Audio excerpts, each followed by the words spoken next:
Hi, I'm Costa Rican painter Marco Campos, and in this video I want to show you a little about my process using Nitram Fusains Aquarelle, which is one of my favorite products from the brand. This landscape was created over several days, so this video is a time-lapse so I can show you the entire process without making it too long. I'm going to use my Arches 140-pound cold-pressed watercolor paper block. I use an easel and like to paint vertically, even if it's watercolor. At first, I use charcoal to begin sketching out the composition with a very light touch, so as not to leave a permanent mark on the paper. In this case, my intention is that these strokes are not going to be visible in the final painting. So I use a kneaded eraser to remove the excess charcoal, and with a large brush, I wet the paper with clean water. Then I lightly stain the paper with Fusain Aquarelle to help define the composition. I repeat this process several times and in sections, so that while one area dries, I can work on another. Sometimes I even use a hairdryer to speed up the drying process.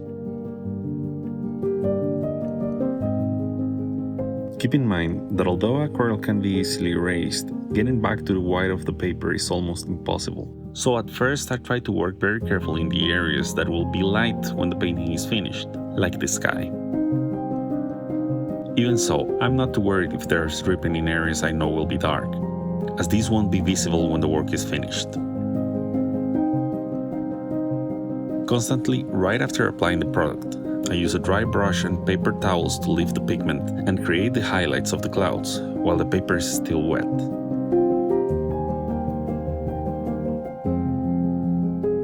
This entire process is repeated over and over, primarily on the sky, using glazes with a lot of water and very little aquarelle to achieve smooth transitions on the high tones of the painting.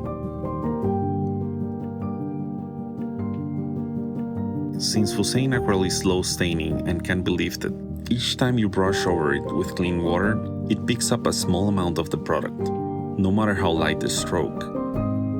It's good to keep this in mind and brush carefully, and with as few strokes as possible to avoid accidents. You can also use a spray bottle to wet the paper instead of a brush.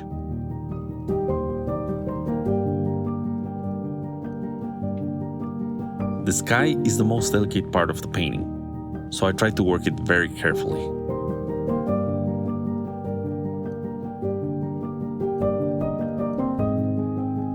Another thing to keep in mind is that aquarelle often dries slightly lighter, so you have to compensate this, either by going over it several times or by painting darker. I prefer to go little by little. I have heard that this effect also has a lot to do with the paper being used.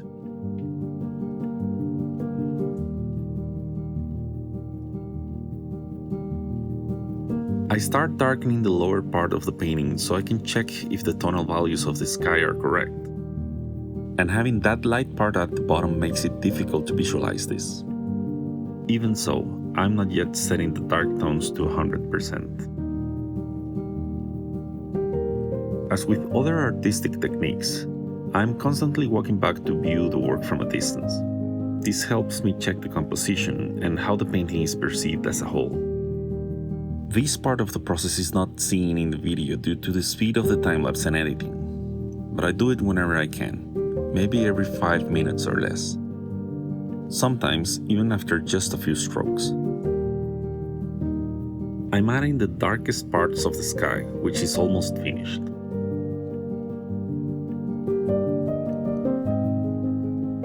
In this part, I begin to outline the horizon and the groups of trees seen in the distance. I'm also slightly marking the large tree in the foreground, while darkening even further the ground and other foreground elements. The technique I used on the sky is wet on wet, to achieve subtle gradations. But when moving on to foreground elements, I switch to wet on damp or wet on dry, which achieve harder edges.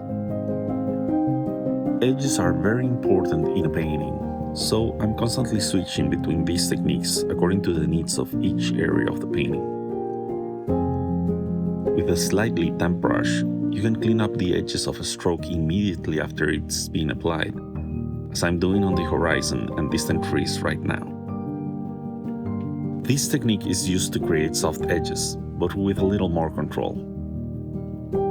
When painting with Fusain Aquarelle, all the concepts used in traditional watercolor apply, related to the consistency of the paint and the wetness of the paper when the pigment is applied.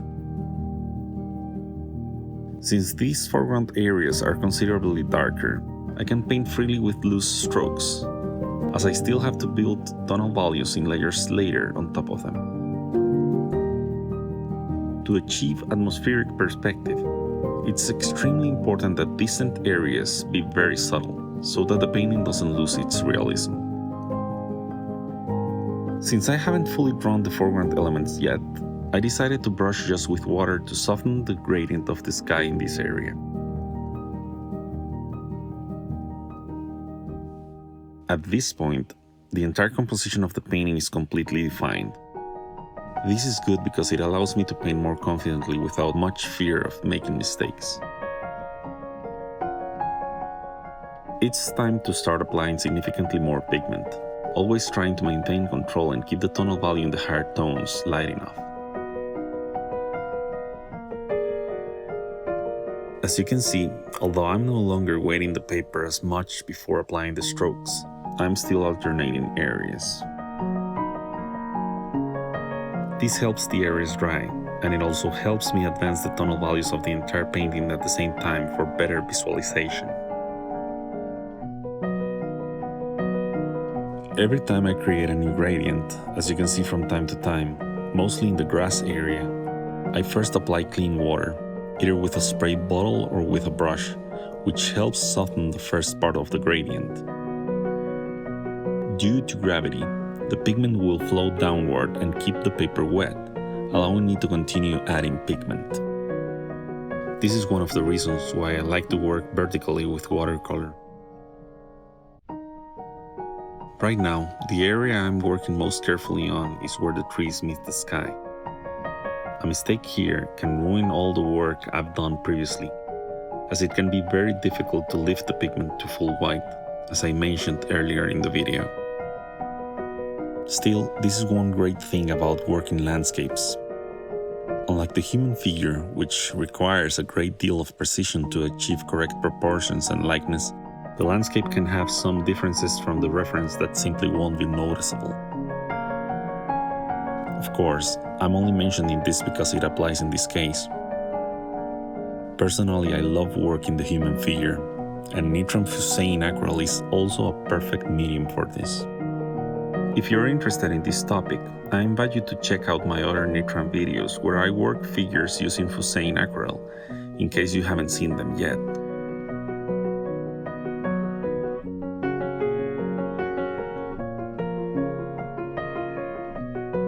I try to be very observant of how the trees appear from a distance, as the subtle differences in tonal values make it much easier for the spectator to perceive that they are trees, and not just some randomly applied strokes. Throughout the video, you can see that sometimes when I brush, I'm lightening rather than darkening with pigment. Once again, this shows this great aspect of Nitram Fusains Aquarelle that allows it to be lifted from the paper.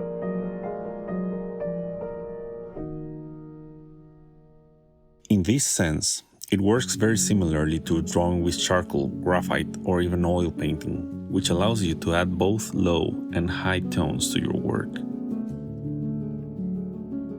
This gives a lot of flexibility when working, and it's not really like you're correcting mistakes, but just freely working on the tonal values, both up and down, if that makes sense. One of my greatest interests is achieving a certain mood and feeling in my paintings. In landscapes, I try to make the painting create in the viewer the desire to be there. Although the methods for achieving this vary from artist to artist, for me, in addition to the overall look, I try to add parts to the painting that, if I were there, I would want to walk into, like this area between the trees you see me working on right now.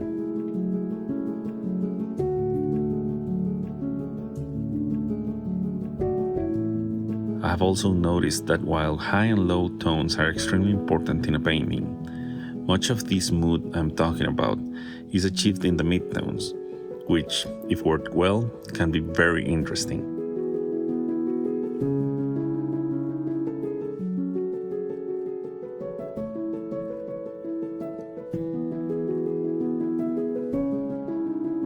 It's hard to see in the time-lapse, but sometimes you can see me holding a piece of paper while I'm spraying water on a specific area.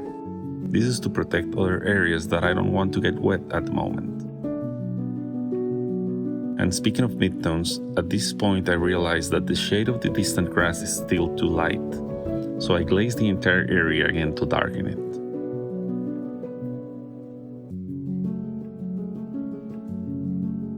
Here, I work again on the leaves and branches of the nearest tree and the nearest bushes. In this tree, it's important to preserve the white spaces, as the sky can be seen between the leaves. Again, the advantage is that you can be as precise as you like without affecting the final result of the painting. Although I try to work on the whole painting at the same time, I generally tend to work on landscapes from back to front, finishing the distant areas first and then the close ones, since due to atmospheric perspective, the area closest to us will always be darker. Working this way generally helps the work convey a sense of distance and remoteness. In this part of the video, I'm only working on the tree in the foreground. But since I'm primarily using the wet on dry technique, I can alternate much smaller areas, and the pigment will dry much faster.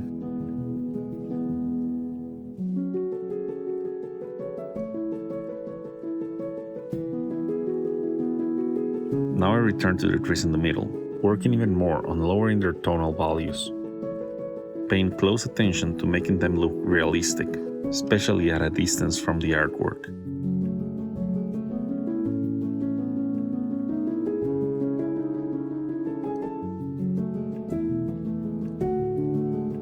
Although there are subtle tonal differences in different areas of the work, I always try to keep distant elements lighter, and as they get closer to us, increasingly darker.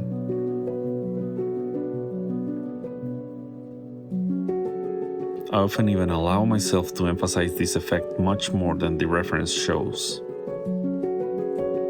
Perhaps because I love atmospheric perspective, and I've always found works where it's clearly visible to be brilliant.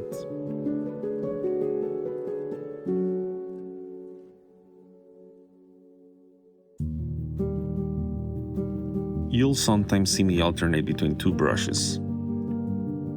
I use one with pigment and the other with just water. This allows me to work quickly, adding and removing pigment immediately after applying it to the paper. Following the same logic, I sometimes like to work with a damp paper towel. I use it between brush strokes to quickly remove pigment from the brush before going over a damp area of the work again.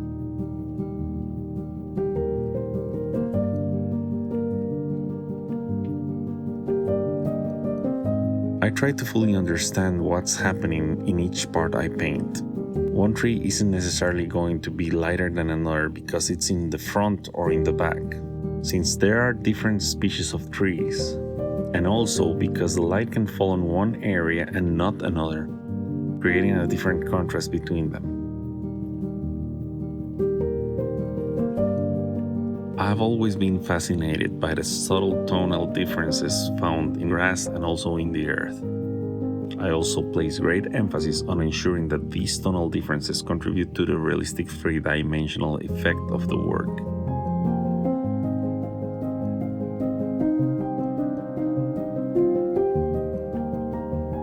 At this point, the amount of pigment in each brushstroke is quite high. Although the mixture isn't yet pasty, I add a lot more product.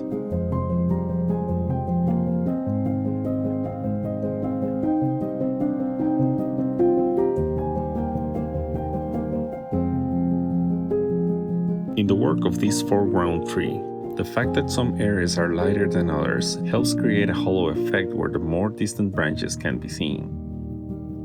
This contributes to the 3D effect I'm talking about.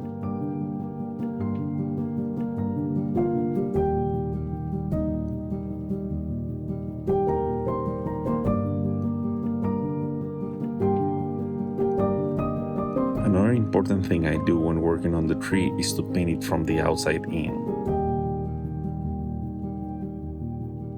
By By carefully working the outer branches first, I can work more freely on the inner areas later.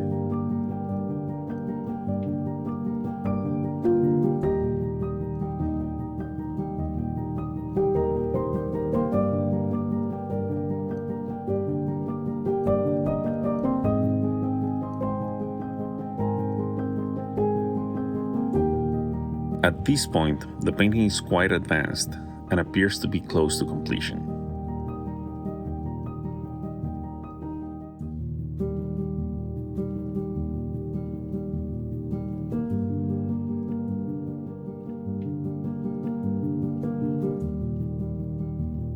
As I was mentioning about working from back to front, I know that after these 3 branches, I still have to work even more on the bushes below and the grass closest to us.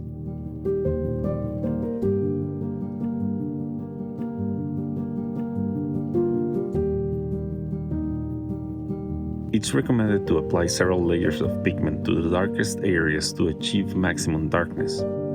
This is another thing I really like about Nitram Fusains Aquarelle, that it allows you to achieve quite deep blacks.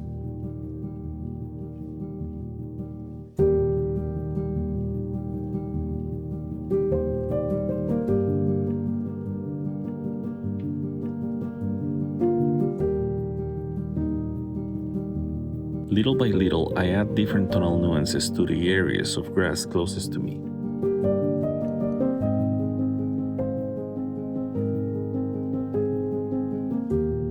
Here, I realized I still needed to darken the base of the middle grass area even further.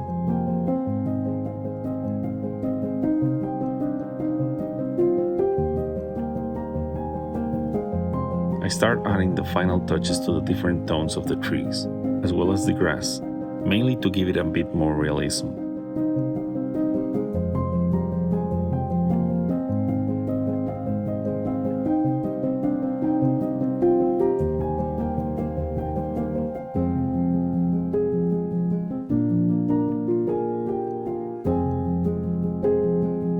In all trees and shrubs, and especially in the grass, the foliage generally appears in patches of color, or in this case, tonal value, since this work is in black and white.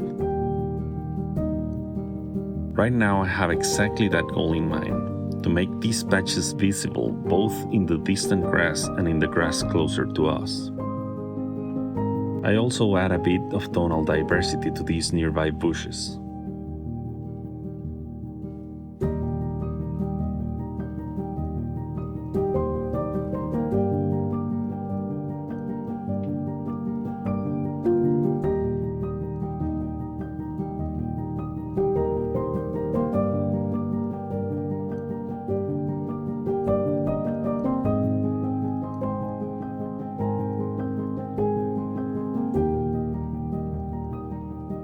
With these details, the painting begins to look as I had originally imagined.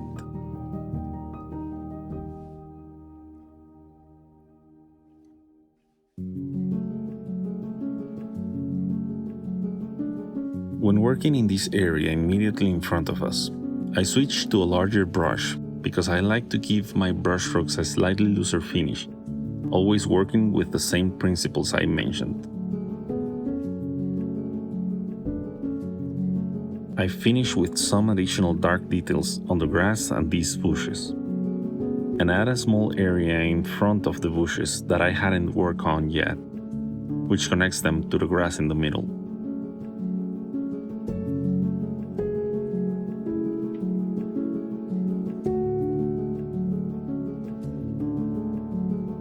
This area exhibits a Fresnel effect, so to speak. This term is primarily used in the world of realistic 3D texturing, and describes the effect light creates on surfaces when viewed from a certain angle. So, this effect makes the bushes look almost velvety. With this in mind, I use a wet brush to emphasize the effect on all parts of these bushes that are at an angle to us.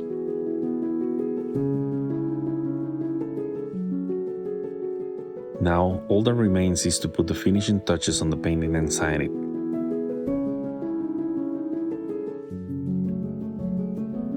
hope this video and my comments about my process have been helpful to you in some way, and that it also motivates you to try this wonderful Nitram product. I really appreciate the time you've taken to watch me work. If you have any questions or comments, please leave them in the comments section. I'll try to review and respond, even though this isn't my YouTube channel.